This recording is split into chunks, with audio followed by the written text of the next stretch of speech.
नमस्कार दोस्तों, आज की वीडियो का शीर्षक है काली पत्नी की ये कहानी दिल छू लेगी।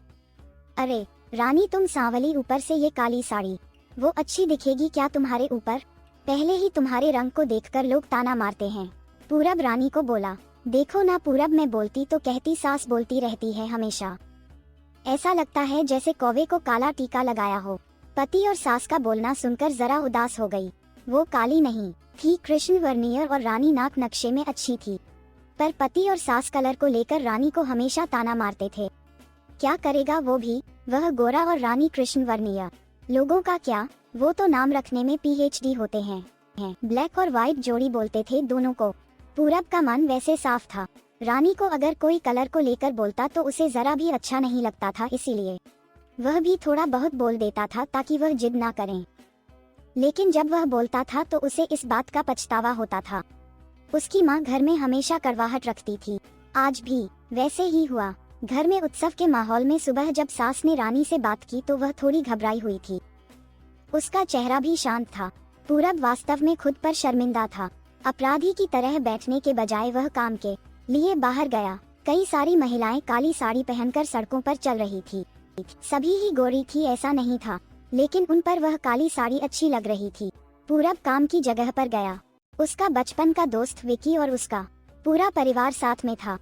जान पहचान हुई तभी पीठ के पीछे से विक्की की पत्नी आई। वह भी काली सांवली ही थी, काली साड़ी पहनी थी उसने। पीछे से एक आवाज आई, प्रतीक्षा दीदी, अच्छी दिख रही हो आप, आपकी साड़ी भी अच्छी है, और आप भी। प्रतीक्षा के चेहरे पर खुशी आई, उससे ज्यादा विक्की खुश हो गया था। पूरब विकी को कुतूहल से देख रहा था। विकी ने वह देखा और जाना।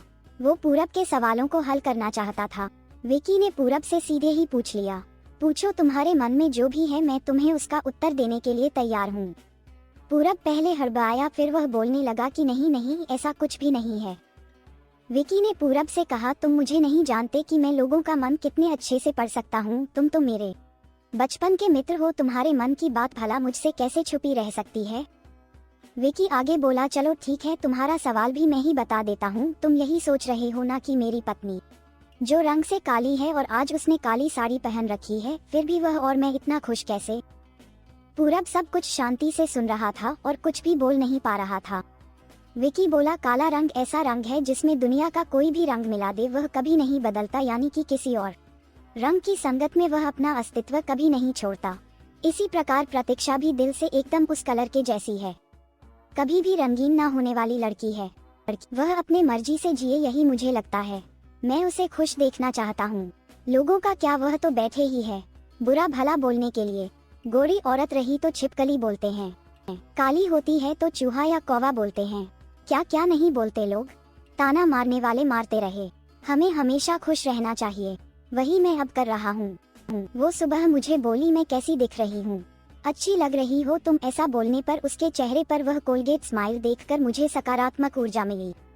घर से बाहर निकले तो सभी बोलने लगे कि अच्छी लग रही हो भाभी। हम दोनों ने अच्छे मन से यह बात सोची, कोई ना कोई ताना मारने के लिए बोला ही होगा ना, उस वजह से जीने की दिशा क्यों बदले। पूरब को उसके घर का सुबह का माहौल याद आया। वह खुद पर ही चीड़ गया। उसे लगा वो सचमुच में गलत था। मैं ही रानी को दुख देता हूँ, उस वजह से सब उसे बोलते हैं। अब मुझे ही अपनी भूल सुधार कर उससे माफी मांगने होगी। उसने हंसते हुए विक्की को अलविदा कहा। अपना काम निपटा कर वह एक साड़ी की दुकान पर गया।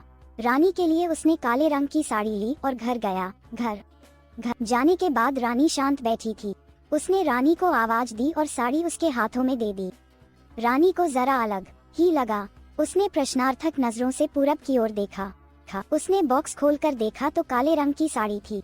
रानी, मैं लाया हूँ तुम्हारे लिए ये साड़ी, आज पहन के दिखाओ कैसी दिखती हो तुम। अच्छी नहीं लगी तो बदल देंगे साड़ी को, देखने तो दो कैसी दिखती हो तुम इस रंग में। रानी को जरा अच्छा लगा। चलो तैयार हो जाओ, जल्दी हम जरा बाहर जाकर आते हैं, एक क्लाइंट के पास जाना है, उन्होंने बुलाया है जोड़ी में। पूरब का बोलना सुनकर रानी तैयार होने गई।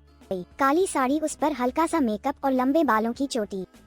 पूरब भी क्या, पूरब की माँ भी रानी को देखते ही रह गई। पूरब बोला, रानी सॉरी। हाँ, अरे लोगों की बातों में आकर मैं तुम्हें हमेशा बोलता रहा और खरा सौंदर्य किसमें है यह मैं भूल गया था। रंग दो ही है, ये जानकर फिर जीना छोड़ दे क्या? अपनी खुद की पसंद छोड़ दे क्या? तुम्हें काली रंग की साड़ी पहनना बहुत अच्छा लगता था ना, पर मैं हमेशा तुम्हें टोकता रहा। अब मुझे समझ में आया किसी भी रंग में रंगते वक्त मन साफ हो तो खूबसूरती निखरती है। तुम चाहती हो वैसे ही जियो। मैं कभी भी तुम्हें नहीं बोलूंगा, और हाँ, सचमुच सुंदर दिखती हो तुम। तुम्हारे रंग पर अच्छा खिलता है ये काला रंग। रानी के चेहरे की लाली और भी ज्यादा बढ़ गई थी यह बात सुनकर। शर्मा कर वह पूरब को बोली, क्या आप भी? पूरब ने रानी का मुस्कुराता हुआ चेहरा देखा और उसके बदले हुए विचारों से पूरब खुश हुआ। मन ही मन में पूरब ने विक्की को धन्यवाद किया, क्योंकि यह परिवर्तन विक्की के शब्दों द्वारा हुआ था। खूबसूरत दिखने के लिए खूबसूरत दिखना जरूरी नहीं है, बल्कि खूबसूरत सोच होना जरूरी है। इंसान का अगर मन सुंदर है तो इससे कोई फर्क नहीं पड़ता कि वह किस रंग का हो।